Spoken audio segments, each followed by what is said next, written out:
Yun, good morning pala sa inyo mga guys. Ayan.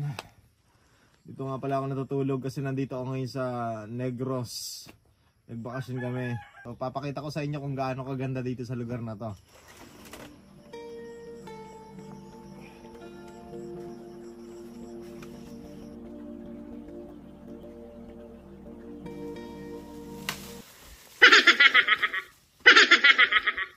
Kung hindi niyo nalalaman, sugar capital cane of the Philippines. Ayan. Sa Negros nagmumula yung asukal na meron sa Pilipinas. Kasi ang Negros ay tubuhan. Pupunta kami ngayon sa Tubod. Doon kami maliligo. Pakita namin sa inyo kung gaano kaganda. Pero guys, dito kami dadaan. Ayan. Ito kasi yung nag-iisang way dito. Itong tubuhan. Dito kami dumadaan pag papunta doon. Ayan. Kailangan mo lang talagang ilagan yung mga dahon. Hindi mo ilagan. Yan, dito kami dumadaan guys. Kaya ba? Kaya? Ang payong. Kaya pa? Oo. Yan guys, dito kami dumadaan. Paatras yung video ko. Ha? Ayan guys. Nakita niyo yung daanan namin. Ayun o. Kahit gabi, dito pa rin kami dumadaan guys. Ayan. Mainit nga lang, tsaka masakit sa balat din yung mga dahon. Ayan guys, yung nag-iisang kuweba. Ayan. Kuweba yan guys. So ayun guys, ito na, palapit na kami sa tuburan. Kung saan kami umiigib ng tubig. Ayan, kung saan kami naliligo. Dito kami dadaan. Itong daanan na to guys, safe naman to. Alos lahat ng mga tao dito ay magkakamag-anak. Yan ang kasama ko guys, ang aking partner. Ano? Ayun, walang kaarte-arte ang babae na yan. Oh. Mabilis maglakad. Lagi ako napag-iiwanan. Ayun oh. Biruin mo guys, araw-araw yan dito. Pumupunta tapos may pasan-pasan pa mga bibigat na bagay. Uy, kaway ka naman sa vlog ko. Uy, pakita ka naman. Hindi ka nakikita. Yan. Madulas lang. Ha? Madulas. Madulas. Ayun guys, ang daanan namin. Ayun guys, ito na yung pinakamahirap na daanan. Ayun guys, nakikita nyo, yun yung mga bato. Mga ano ng dagat, bato sa dagat. Ayun, ang ganda.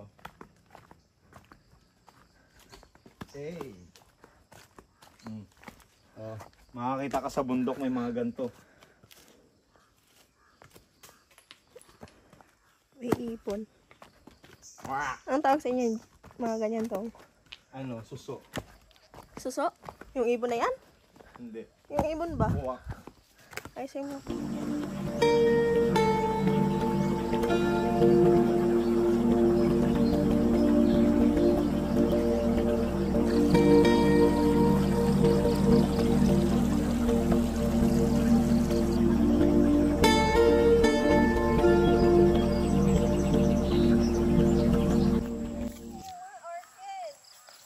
Ah, Tuma orchid.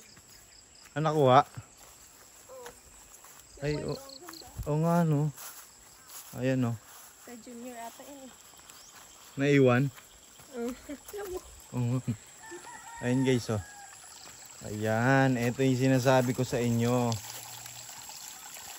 So ito guys. Ayan. Dito kami naliligo. Yan, dito kami nag-iigib. Kaso ang problema na dapat hindi natin ginagawa, yung mga kalat. Diba? Yung mga kalat nilalagay lang nila dito, yung tinatapon lang kung saan-saan. Yung mga simpleng ganito guys, sana iwasan natin. Kasi tayo din naman maapektuhan pag nagkalat tayo sa kalikasan eh, di ba? Tayo din maapektuhan, no? Inanod ng tubig, inanod ng baha, ng ilog, napunta sa dagat, kinain ng mga isda. Tapos yung isda kinain natin. Sa atin hindi mo bumabalik yung parusa ng ginagawa natin. So yung pagkakalat sana guys, iwasan natin. Dapat may basurahan dito eh. Pero mga katulad nito, dapat ay nako. Kami na lang maglilinis, guys. So sana naman guys, no, kapag naliligo tayo dito, kapag maligo tayo dito, maglaba tayo dito, ilagay natin sa tamang lagayan yung mga kalat natin. Huwag natin hayaan na itapon lang kung saan saan kasi nakita nyo kung gaano kaganda yung kalikasan tapos magkakalat lang tayo ng ganito, di ba? Parang nakaka-insulto sa kalikasan. So ilagay natin, maglagay tayo ng basura dito. Dapat nga talaga may sako dito para doon na lang ilagay, no? Ayun no, mga katulad na ito guys.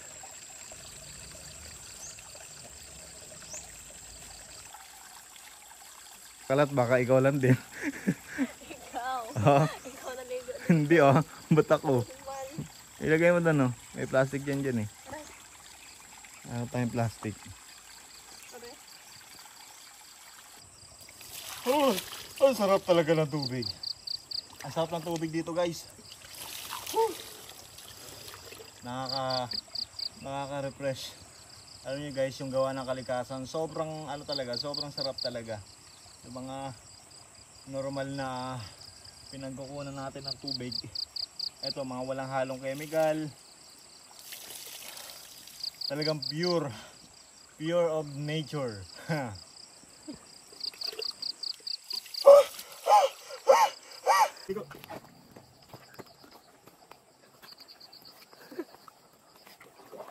Ganito kasi ako maligo.